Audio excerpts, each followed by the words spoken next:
우리 금요일 기도회인 특별히 말씀 제목이 주보에 기재되진 않습니다. 참석한 사람에 한해서 우리 스크린에도 좀 보여주는데, 이제 오늘부터 사무엘서를 다룹니다. 오늘 첫 시간 제목은 괴로움을 해석한다 라는 제목인데, 사무엘서는 말이 사무엘서지 실은 그 중심에 다윗의 스토리가 대부분이죠. 주인공이 한 3명 정도 나옵니다. 사무엘이 앞에서 조금 나오고 이후에 이제 사울이 조연으로, 그리고 다윗이 주연으로 이루어진 그런 스토리가 됩니다. 사무엘상은 전체가 31장, 사무엘하는 24장, 합치면 55장으로 구성됐는데 상당한 분량의 내용이죠. 모든 성경이 쉬운 성경이 어디 있겠습니까마는 사무엘서도 마찬가지로 쉽게 이해할 수 있는 그런 내용들은 아닙니다. 일단 역사죠. 그러니까 역사의 큰 흐름이 전제가 되어 있는 가운데 그 안에 이제 디테일한 사건들이 열거되어 있는 그런 구조로 기록이 되어 있는 역사서입니다. 그래서 말씀을 이제 전해야 되는 저희 입장에서 어떤 고민이 드는가 하면 이 사무엘서를 전체적인 맥락에서 메시지를 좀 드려야 하나, 아니면 요 디테일한 부분에 집중해서 이제 메시지를 드려야 하나, 이제 그런 점이 많이 고민이 되는 겁니다. 그러니까 제가 이제 망원경으로 크게 전체를 볼 것인가, 돋보기로 자세하게 세밀하게 볼 것인가, 그런 문제죠.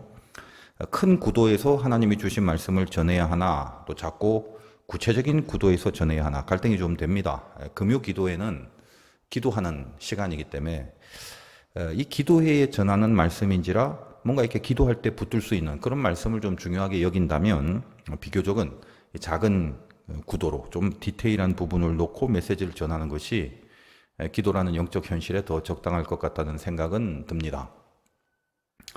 근데 이제 제 성향상 또 성경을 통해서 하나님이 주신 메시지는 될 수 있으면 이렇게 다 전해야 하는 것이 대언한다는 그 대언의 사명이기 때문에 솔직히 이제 갈등은 되지만 뭐 결론은 정해져 있을 것이 분명합니다. 이제 망원경인가 돋보기인가, 제가 어떤 걸 끼고 말씀을 전할 것 같습니까? 둘 다 끼고 전해야죠. 망원경으로 본 거, 그리고 돋보기로 본 거, 그걸 종합해서 이게 하나님의 심정이 뭔지 이걸 최대한 좀 정확하게 전하려고 할 것이 아마 분명합니다. 제가 어떤 성경을 처음 시작할 때는 좀 늘 그렇습니다만, 이제 오늘 또 처음 사무엘서를 시작하니까 처음엔 좀 마음이 그죠. 좀 간단히 하자. 좀 어렵고 복잡한 게 좋은 건 아니더라.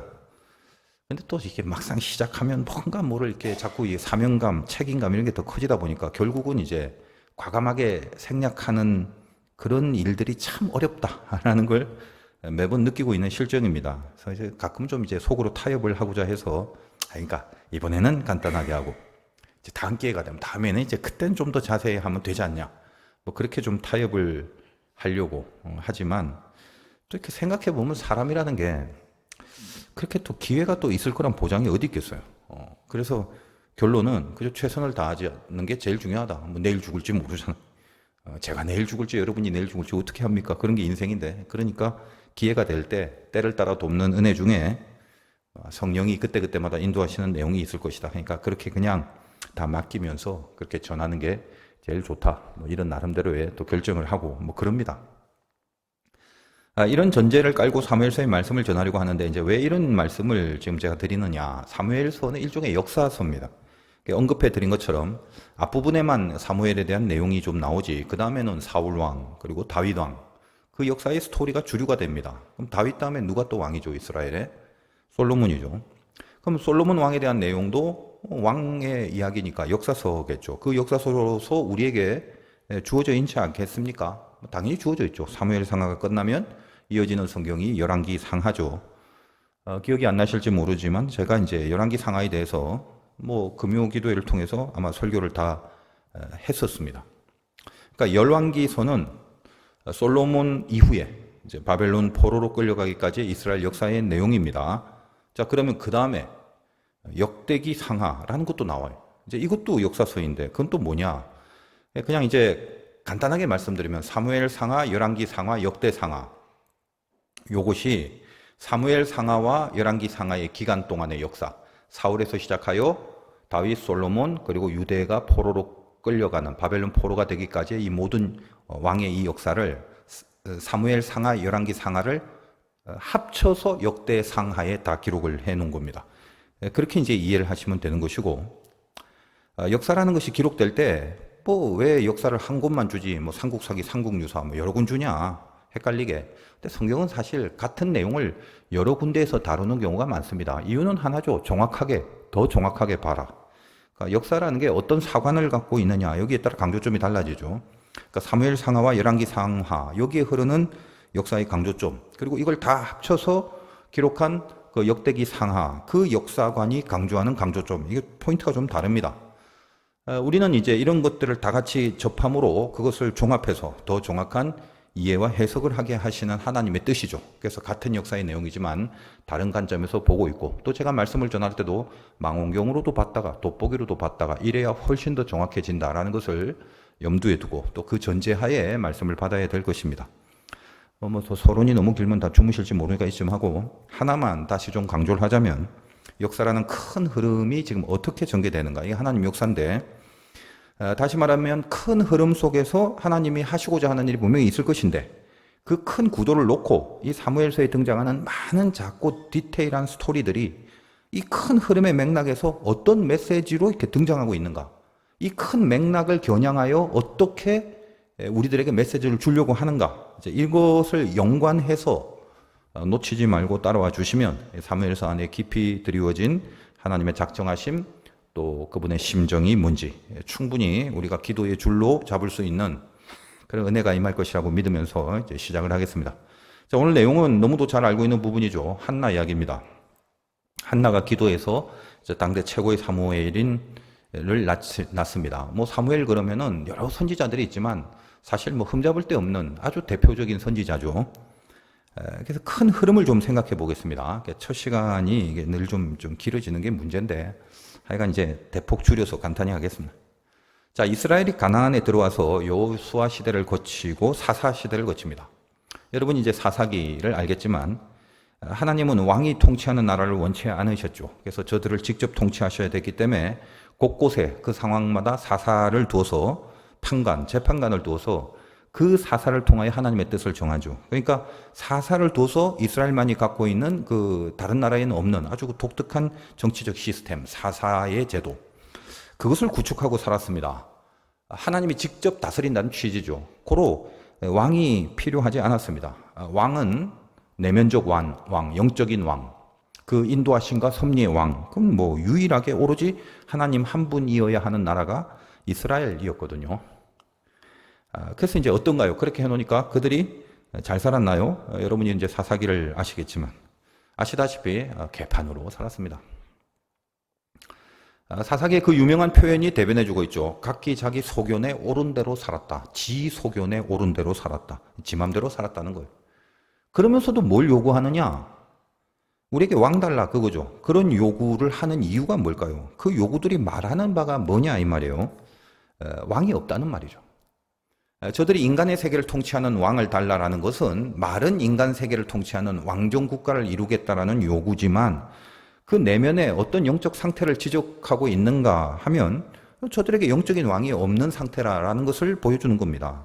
그리고 가나안에 살면서 그 이방 나라들의 모습을 보니까 천신의 왕이라는 걸 하나씩 두고 살아가는데, 그 뭔지 모르게 매력적으로 보였던 거죠. 그러니까 왕 제도가 매력적인 게 아니라 그들의 삶이 매력적으로 보인 거죠. 그러니까 저런 삶을 살고 싶다라는 것 때문에 저들이 추구하고 있는 왕정 제도를 우리도 좀 따라가야겠다. 그 이방의 문화를 따라가는 그런 불신앙적인 조짐이 바로 이런 왕을 달라, 우리도 왕정국가 하겠다라는 요구에서부터 드러나기 시작하는 겁니다. 그래서 하나님 당신이 원하시는 건 아니지만 이스라엘에게 이렇게 왕을 허락하죠. 초대왕이 사울입니다. 이 사무엘서에 이제 사울이 등장하는 내용이 있습니다.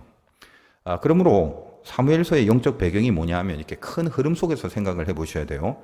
사사기라는 그 암울한 영적 상태가 그대로 계속되는 시점에서 왕정 국가로 옮겨지는 과도기, 그 과도기의 첫 부분이 이 사무엘서의 시작을 지금 진행하고 있다. 이걸 인식하셔야 되는 거예요.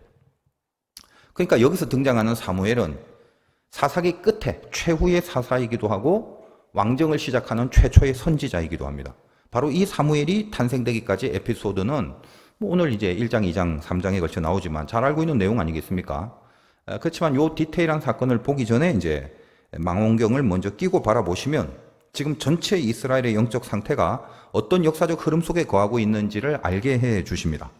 오늘 사건도 일종의 그 에피소드지만 이 작고 구체적인 사건 안에 이 역사의 큰 흐름이 반영되고 있다. 이걸 동시에 볼 수 있어야 한다라고 제가 말씀을 드리는 겁니다. 그래서 제가 그냥 전체를 종합해서 다 이렇게 다시 말로 좀 설명해 드리고 싶지만 첫 시간이니까, 그리고 우린 이제 성경이 제일 중요하니까 성경의 내용을 통해서 방금 제가 이렇게 말씀드리는 것들이 어떤 건지 한번 살펴보도록 하겠습니다. 일단 1절 한번 볼게요. 에브라임 산지 라마다임 소빔에 에브라임 사람 엘가나라 하는 사람이 있었다. 그죠? 그의 그 이제 족보가 나열됩니다. 여로함의 아들이고 엘리후의 손자고 도우의 증손이고 숲의 현손이더라. 이게 1장 1절입니다.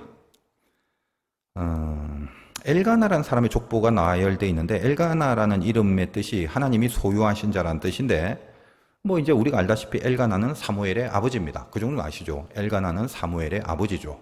그러니까 사무엘이 주인공이지만 그 아버지부터 이제 언급을 하는 거예요.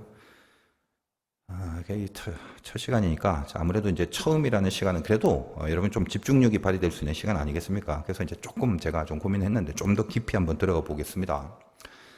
제가 여기 나오는 엘가나의 족보를 한번 낱낱이 요 이름들 살펴보는데, 그 자세한 족보의 인물들의 내용까지는 뭐 제가 이렇게 살펴보고 조사한 거를 다 전하지는 않겠습니다. 그리고 여러분이 뭐 그것까지는 아실 필요는 없습니다.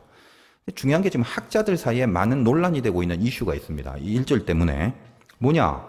사무엘은 선지자이며 사사이자 이 제사장 사명을 감당하는데 말입니다. 아시다시피 제사장은 레위 족속입니다. 그래야만 합니다. 그게 이스라엘의 법이죠. 근데 오늘 보니까 엘가나를 뭐라고요? 에브라임 사람이라고 소개합니다. 다시 한번 확인해 보세요. 에브라임 사람 엘가나 나오죠.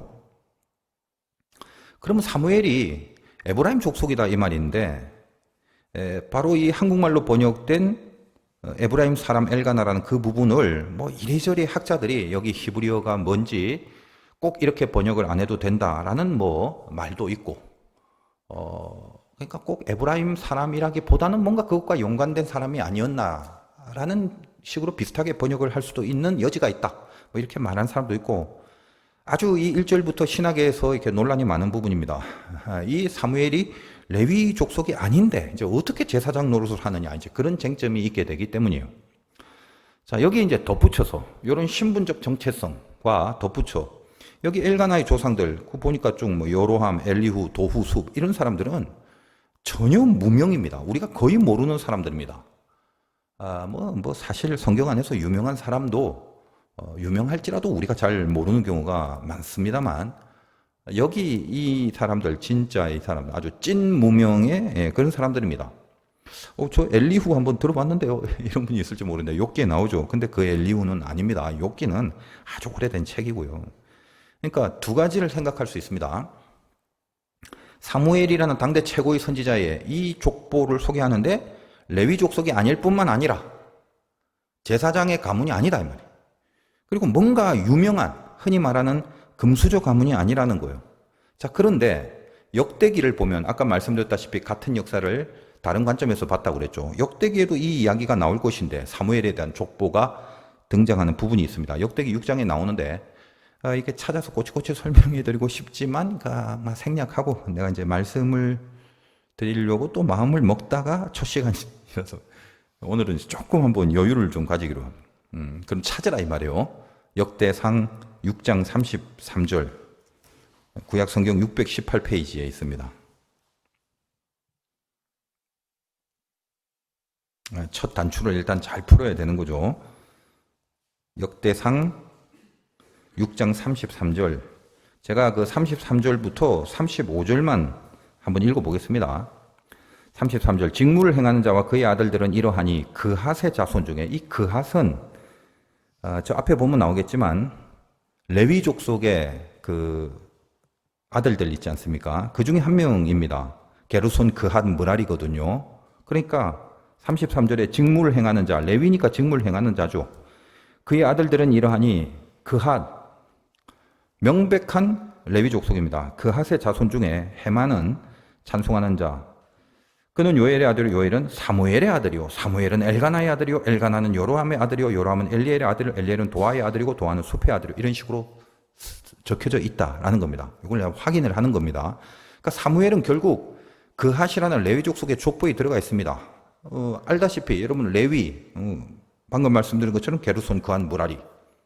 이게 좀 어려울 수 있죠. 이름들이 이제 복잡하니까 조금 한번 참으세요. 그러니까 거기는 대강 보시면 지금 이 사무엘서 1장 1절에 열거된 사람의 이름하고는 얼피슷한데 조금 좀 또 많이 좀 다른 이름들로 그 족보가 나열이 되어 있습니다. 그 역대상 방금 읽은 본문의 전후를 계속 이렇게 살펴보면 그 족보 이름이 많이 나오는데 왜 같은 이름이어야 하는데 약간 뭐 좀 다른 이름도 들어가 있고 발음도 좀 이상하고 이제 그런 의구심을 가지는 분들이 있을 겁니다. 방금 본 그 문장뿐만 아니라 그 역대기의 족보들뿐만 아니라 성경의 모든 족보가 나열되는 내용들은 다 이렇게 이쪽 저쪽이 같은 족보임에도 딱 떨어지게 동일하지 않은 경우가 훨씬 많습니다. 참고로 방금 역대상 본문도 엘가나라는 이름이 많이 나와요. 그 말은 똑같은 인물이 아니라 뭐 엘가나 2세, 엘가나 2세, 뭐 엘가나 3세 등등일 수도 있고 또 동명이인이기도 하고. 그래서 이 성경을 좀 자세히 읽으시는 분들은 늘 그것이 헷갈립니다. 이름들이 많이 다르죠. 여기선 동일한데 이 이름인데 또 저기선 동일한 사람이 또 뭔가 다른 이름이고 등등. 뭐 여러 가지가 이유가 있겠죠. 그리고 그것은 기록할 당시에 그 발음의 차이, 또 시간이 흘러가는 가운데 어떤 이유로든 어떤 계명이 되었거나 그렇게 여러 가지 이유가 있을 겁니다. 그리고 이제 성경은 또 우리는 뭐 아들, 손자, 뭐 증손자 이런 개념들이 이 히브리 사람들은 그렇게 딱딱 구별이 안 돼 있습니다. 그래서 뭐 히브리 말로 벤 그러면 이게 아들인데 후손이라는 뜻으로도 쓰이니까 어떨 때는 아들도 됐다가 손자도 됐다가 증손자도 됐다가 그렇게 되는 거예요. 그러니까 어떨 땐 아들 길동, 여따 다른 곳에는 아들 철수 이러고 그러니까 똑같은 벤을 써도 어떨 땐 뭐 아들, 어떨 땐 손자 이런 식으로 다 같이 쓰기 때문에 그렇게 우리말로 볼 때는 헷갈릴 때가 있다는 거죠. 아들인지 손자인지 구별 안 하고 표현하는 경우도 많습니다. 그러니까 이제 왜 이런 말씀을 드리냐면 혹시 여러분들이 성경을 읽을 때 혹시 막 그렇게 집요하게 그런 이름들의 차이에 너무 민감하지 마시기 바랍니다. 다 이유가 있습니다. 어떤 달라지는 이유가. 그러니까 이름의 철자가 왜 다르냐 이런 게 중요한 것이 아니라 그런 이름들을 성경에 언급해 놓은 그 뿌리의 의도가 뭐냐. 이 메시지가 이제 중요한 것이죠. 이제 그것을 잘 볼 수 있어야 된다라는 말씀을 드리면서 여하간 중요한 것은 그 역대상 6장에 보면 사무엘이란 이름이 레위 족속의 가문에 들어가 있는 것을 발견하게 됩니다. 그래서 오늘 사무엘서의 본문과 다른 점, 이걸 도대체 어떻게 그럼 이해해야 할 것인가에 대해서 신학에서 많은 이론과 가설들이 있다라는 겁니다.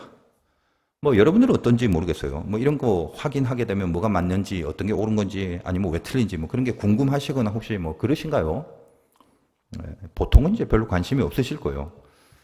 그렇게 몰라도 되는 부분이 있고 또 반드시 또 이해를 하셔야만 되는 부분이 있기 때문에 좀 어렵더라도 알고 넘어가야 될 그런 부분이 있기 때문에 이 부분을 이제 해결하기 위해서 가장 일반적인 시중의 신학적 해석은 오늘 본문의 에브라임 사람 엘가나라는 표현이 그 번역을 조금 잘 못한 것이다. 그러니까 원래는 무슨 뜻이냐면 에브라임이라는 지역에 사는 사람이란 뜻이고 원래 족속, 가문은 레위 족속이 맞는데 단지 이때 엘가나가 에브라임 지역에 사는 그런 경우라서 에브라임 지역에 사는 레위 사람이었다.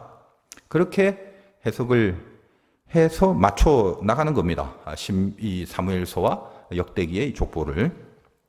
제가 뭐 그렇게 이해하는데 달리 뭐 딴지를 걸 이유는 없습니다. 근데 이 성경을 우리말로 번역하는 번역자들이 말입니다. 그런 지금의 해석이 일반적이라면 우리 한국말 번역을 아예 여기 에브라임 산지에 사는 사람 엘가나 이렇게만 해버리면 깔끔할 것을 왜 에브라임 사람 엘가나 이렇게 해갖고 에브라임 가문의 사람이라고 기록을 해서 이제 헷갈리게 하느냐. 뭐 이제 그런 그 비판 정도를 한번 제가 해보는 겁니다.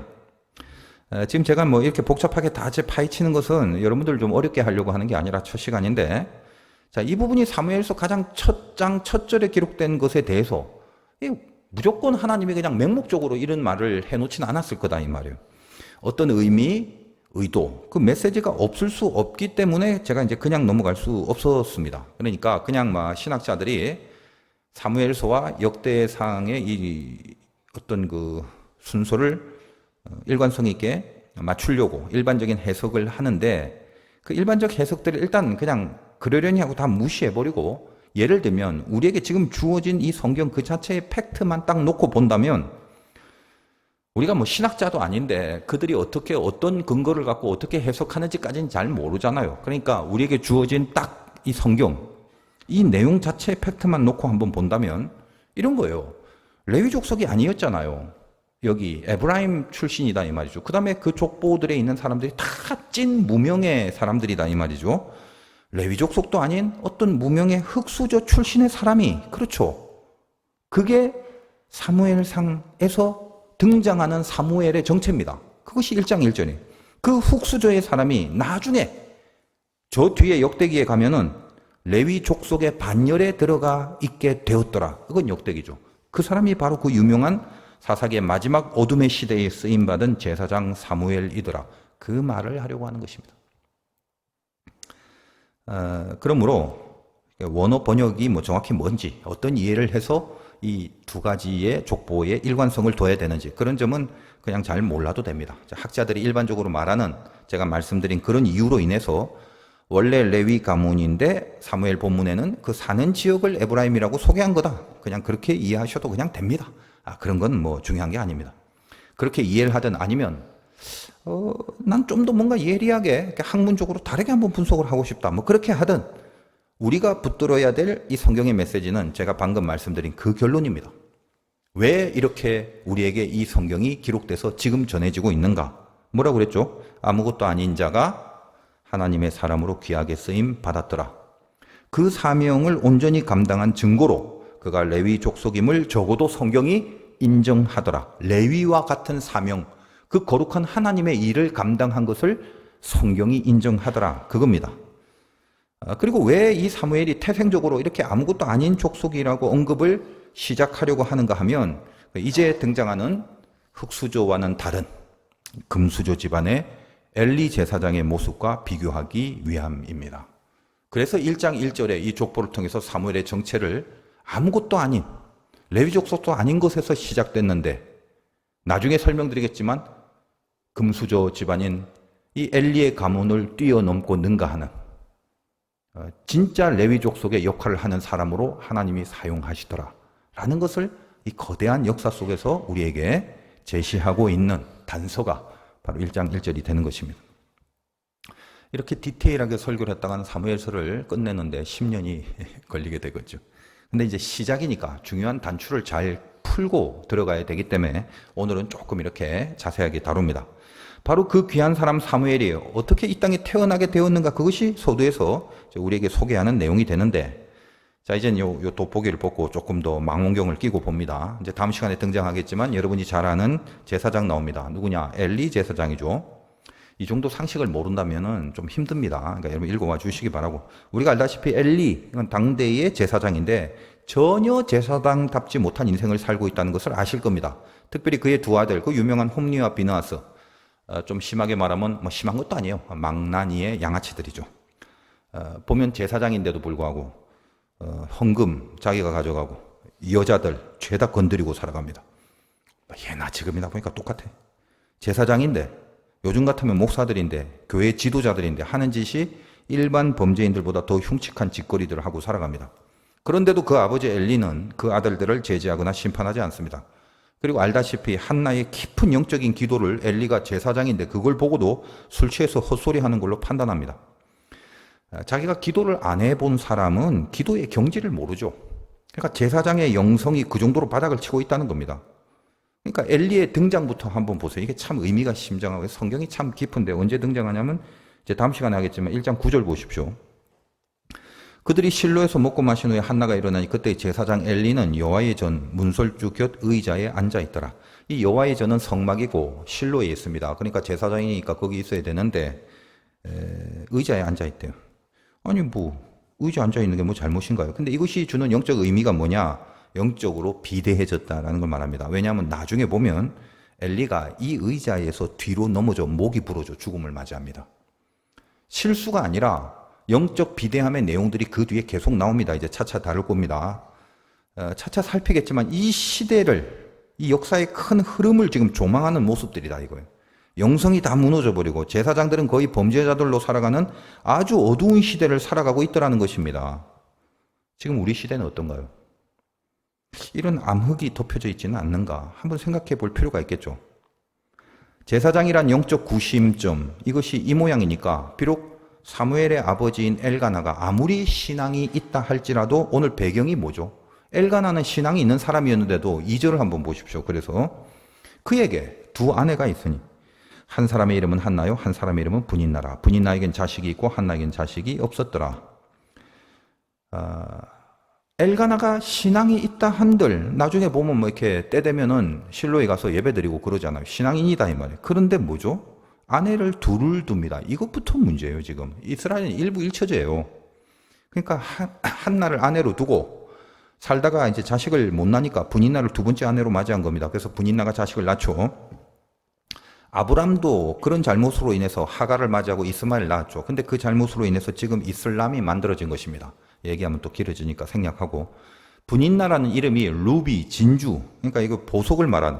한나의 이름은 은혜. 벌써 이게 이름부터가 대조가 되죠. 그러니까 한 시대의 진단이 명확해집니다. 요 작은 일을 통해서. 뭐 정치, 경제 그런 문제가 아닙니다.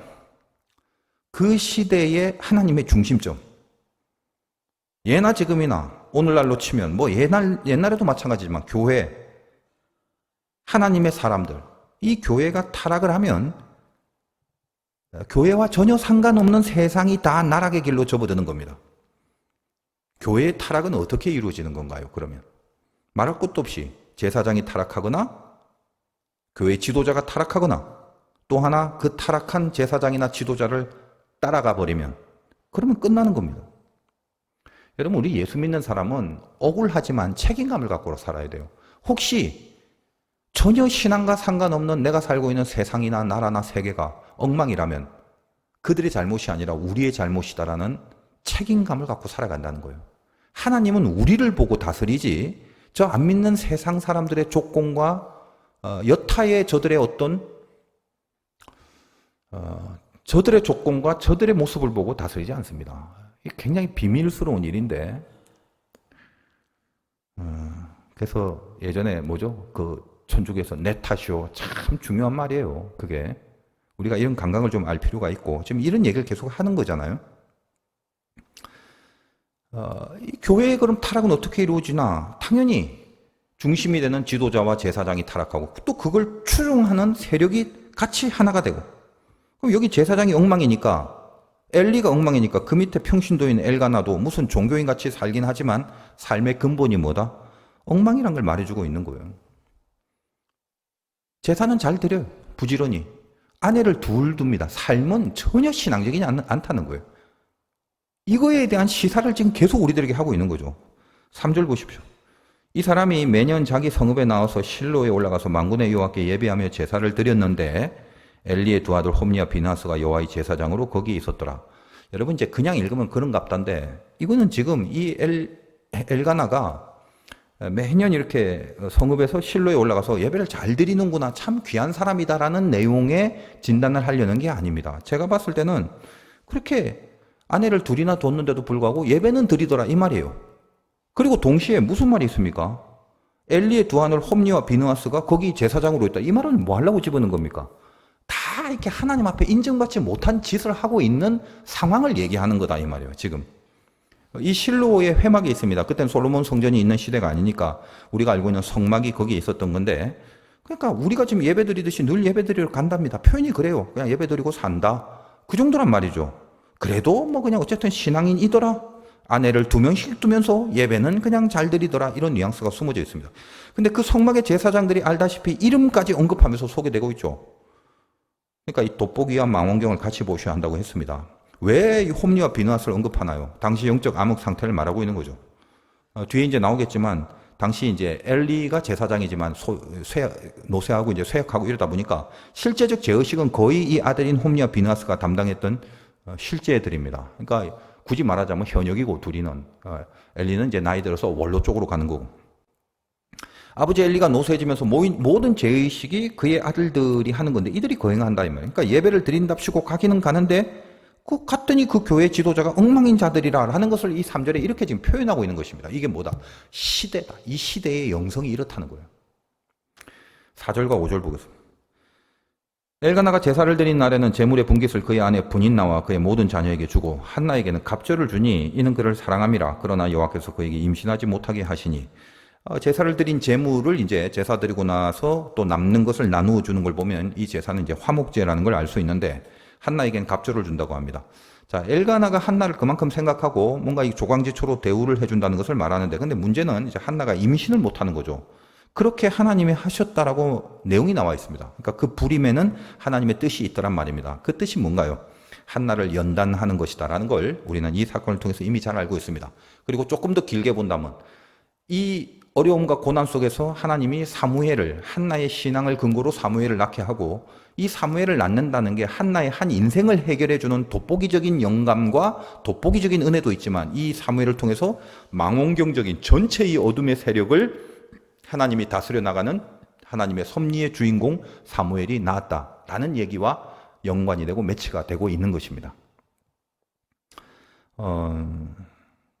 우리 한번 조금만 더 들어가 본다면 6절에 보니까 여호와께서 그에게 임신하지 못하게 하심으로 그의 적수인 분인나가 적수랍니다. 그를 심히 격분하게 하여 괴롭게 하더라. 여러분 이제 다 아는 내용 아니겠습니까? 분인나가 잉태하지 못한 한나를 공격을 하고 그래서 격분케 합니다. 그리고 이제 아예 적수다 이렇게 소개를 하고 있어요. 지금 이게 잘 보십시오. 화목제를 드린 직후입니다. 다 화목제 드렸잖아요. 화목하자. 그게 화목제죠. 근데 화목은커녕 아예 지금 적수가 돼서 살아갑니다. 이런 제사가 무슨 의미가 있겠습니까? 이 시대의 영성이 이런 거예요. 예배 드리고 나서도 그냥 그대로 적수가 됩니다. 오히려 예배를 안 드렸다면 안 만나서 적수가 더 안 됐을 건데 예배 드린답시고 같이 다 모여 있으니 오히려 예배를 드리면 드릴수록 더 악한 적수가 돼서 적수로 드러난다는 거예요. 예배의 참된 능력이나 열매가 전혀 드러나지 않은 모습입니다. 우리는 어떤가요? 그리고 이 시대가 어떤가요? 최근에 이게 참 또 말하기도 창피하지만 우리 이 코로나라는 엄청난 시기를 겪은 이후에 그 코로나 기간 동안에도 한국교회 스탠스가 서로 반대로 갈라져 있지 않습니까? 그리고 최근에 광화문 둥지에서 무슨 개신교 총연합 집회를 하는데 거기서도 이렇게 같은 하나님이고 같은 예배를 드린다는 무리들이 서로 뭔가 제가 자세히 얘기는 안 하겠습니다. 이렇게 어쨌든 결론적으로 보면 적수가 돼서 이쪽에서 예배를 방해하고 정말 이렇게 부끄럽고 창피한 그런 모습들이 보여졌습니다. 그러니까 우리끼리는 뭘 필사적으로 이를 깨물고 뭘 추구하는지 모르겠지만 저 세상은 봤을 때 그런 우리들이 조롱거리밖에 안 되는 거예요. 뭐 하는 거냐 니네들 모여서. 니들끼리 뭘 서로 싸우고 뭐냐 이거.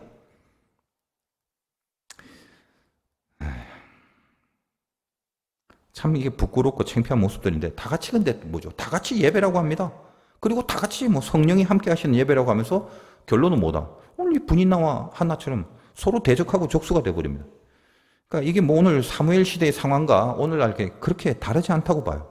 예배라는 형식은 지키는데 그 예배의 그 제사의 내용과 목적, 열매, 적수죠. 적수가 되는 거. 그러니까 예배의 목적과 오히려 반대되는 힘만 예배를 드림으로 키우고 살더란 말입니다. 이것이 이 시대에 이 영성이 이렇다라는 걸 하나님이 지적하면서 사무엘서를 시작하고 있는 거예요. 오늘 내용에 보니까 여자들이 이제 서로 이런 문제에 민감하게 다투는 건 이건 여자들은 다 이해하고 남자들도 이해되겠죠. 여러분 레와 라헬 이 두 명도 아들 낳기 경쟁하지 않습니까? 자매지간인데도 살벌한데 자매도 아니고 하물며 지금 이런 긴장 관계 속에 오죽하겠습니까? 가만 보면 여기서 어떤 그 주도권은 이 엘가나라는 남편의 사랑이나 또 원래의 처였다라는 점에서 유추해 보건대 기타 등등 고려해서 한나가 실은 굳이 말하면 갑의 위치에 있을 법한데 분인나는 오로지 자식을 낳았다는 이유로 한나를 공격하는 거예요. 그러니까 볼 때마다 저주할 것 아니겠습니까? 이런 애도 못 낳는 이 니은이 어디 네가 조강지처라고 말이야. 재물도 네가 뭐가 이쁘다고 갑절로 받고 네가 애가 있어? 자식을 키워봤어? 그런 아주 그 면도칼 같은 이런 비수를 꽂는 일들을 자행하고 있는 겁니다. 한나가 표현해 보니까 괴로워한답니다. 그리고 남편이 그렇게 재물을 나눌 때마다 오히려 분인나가 열받아서 쟤는 왜 갑절로 주고 더 대우를 해줘? 그러니까 그 예배가 있을 때마다 오히려 더 공격을 하게 됩니다. 그래서 한나는 울고 먹지도 못하는 시간을 보내는 괴로움 속에 살고 있다라고 이야기를 하는 것입니다. 보니까 이렇게 한나는 성품이 참 착한 여인이었습니다. 한 번도 이런 분인나를 어떤 갑의 위치에 있을 법한데도 불구하고 분노를 표하거나 받아치는 공격을 하지 않고 그냥 괴로워하고 울고만 살아갑니다. 나중에 기도의 내용도 보면 제가 참 은혜가 되는 게 분인나를 공격하는 기도의 내용은 1도 없습니다.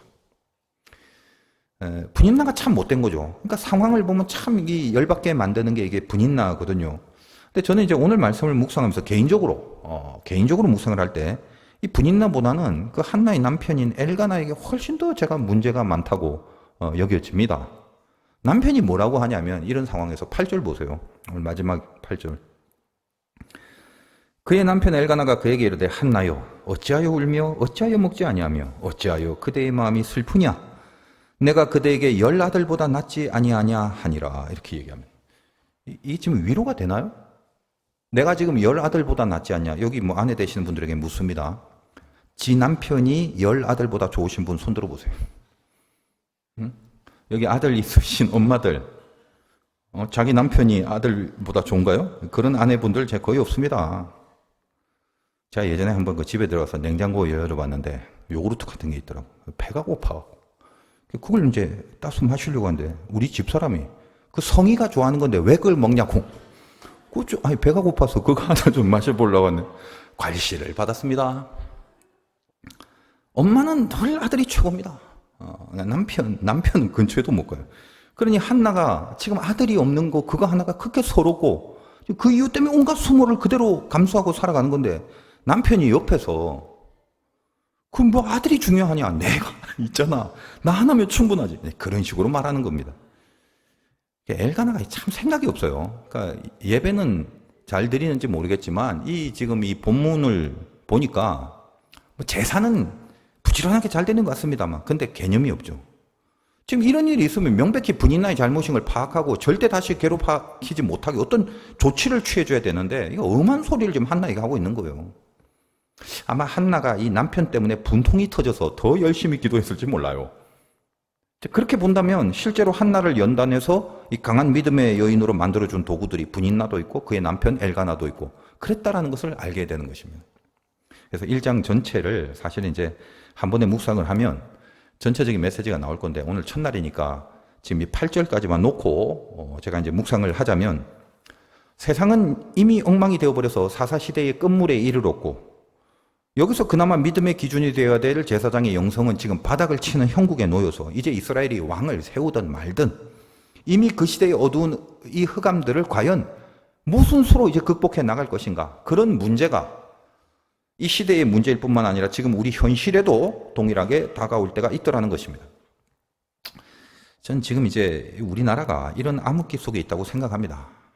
옛날에도 물론 그랬지만 심각합니다. 거기서 남는 건 그저 이 한나처럼 괴로워하는 일밖에는 없을 것 같습니다. 길을 비춰줘야 될 제사장의 기능 나온 것처럼 이미 그 기능은 끝이 나버렸고요. 제사장 나라를 꿈꾸는 그 기대와 기준들이 다 무너져버린 시대를 살고 있습니다. 오히려 제사장 가문의 사람들은 일반 사람보다 훨씬 더 흉측한 범죄자들이 돼서 지멋대로 살아가고 있고 그걸 그대로 따라가면서 그 제사를 추종하고 따라가는 그런 신앙인들이 개념도 없이 그냥 그렇게 살아가고 있고 여기서 어쩔 건데 하나님의 해법은 사무엘입니다. 그 한 사람을 세워서 사울 왕과 이후 다윗 왕을 계속 연결하게 만들며 이스라엘을 그렇게 믿음의 노종으로 어떻게든 걸어가게 하는 그런 길이 되어주는 사명을 이 사무엘 한 사람을 만들어서 감당하게 해나갈 겁니다. 그 해법, 그 사무엘, 바로 그 해답이 있기까지 오늘 한나라는 한 이 가녀린 여인, 괴로움을 느끼고 살아가는 이 여인의 그 소리도 안 나오는 기도를 하나님이 사용하시더라라는 말씀입니다. 세상이 거의 다 부패하고 썩어서 자정 능력조차 없어 보일 때는 어떤 거대하고 막강한 바람이 불어와서 그 부패와 타락을 통째로 전부 그냥 한 번에 전복시켜버려야 할 것 같은데 그런 방법만이 해법 같은데 하나님은 이 악한 역사의 큰 흐름 안에서 어떤 방법으로 작업을 해나가시는지를 우리에게 면밀하게 가르쳐 주시는 겁니다. 망원경으로 볼 때는 악한 모든 걸 보면서 돋보기로는 아주 작은 신앙을 바라보게 하십니다. 그리고 그 커다란 세력들 속에서 이 작은 자기 신앙을 시작으로 하나님은 일하시고 있다는 걸 가르쳐 주시고 있습니다. 돋보기로 한나의 심정을 다시 한번 묵상해보고 망원경으로 이 시대의 전체를 다시 한번 바라보자는 거예요. 한나는 자기 신앙에 집중했을 뿐입니다. 그렇죠. 내가 괴로워서 어떻게든 내 문제를 해결하려고 그렇게 기도를 했을 뿐입니다. 자기의 그 기도가 사무엘을 낳게 되고 그 사무엘이 이 시대에 커다란 믿음의 획을 긋게 될 줄은 생각하지도 않았을 것입니다. 그저 자기 개인의 신앙의 승리이자 기도의 승리였을 뿐이었는데 하나님은 이 작은 여인의 그 보이지 않는 기도의 모습과 들리지도 않는 그 기도의 소리를 통해서 이스라엘 전체의 영성의 판도를 바꾸어 버리기로 하신 거다 이 말이에요. 잘 한번 내 스스로를 파악해 보시기 바라요. 여러분, 한나는 약점의 사람이었습니다.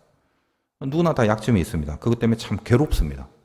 약점이라는 것은 인생을 더 이상 진전시키지 못하게 함으로써 인생 자체를 굉장히 무기력하게 만듭니다. 그러니까 자기 약점의 그 괴로움, 이걸 지금 어떻게 이기라고 하시는 건가요? 기도로 끌고 나오라는 거예요. 약점을 극복하는 방법은 기도에 있다는 걸 다시 알려주시는 겁니다. 다 아시는 내용일 수도 있습니다. 여러분, 일반적이라면 이게 분이나와 머리끄댕이를 붙잡고 싸워야 될 내용 아니겠습니까? 치솟는 분노가 있었을 건데 한나는 그 분노를 스스로 제압하고 기도로 들어가서 하나님과 붙어버립니다. 이제 다음 시간에 본격적으로 계속적으로 다루겠지만 한나는 분이나를 공격한 적도 없습니다. 하나도. 더군다나 기도의 내용을 보면 한마디도 분이나를 욕하거나 저주하거나 비난을 퍼붓지 않았다는 것입니다. 우리도 실은 이 주변에 분노를 유발케 하는 사람이 있거든요. 그것도 자주 보는 사람 중에 있어요. 그건 당연하죠.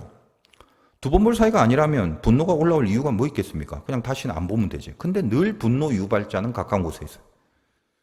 여기 한나 분이나 같이 살잖아. 한나는 그 인생에서 분이나만 없었으면 좋았을 걸 하는 마음이 있었을 겁니다. 그렇다면 어땠을까요?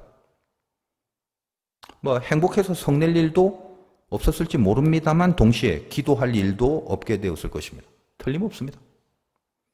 하나님은 우리를 행복하게 하시기 전에 기도하게 하십니다. 명심하세요. 행복하게 살기 전에 기도하며 살기를 원하신다는 거예요.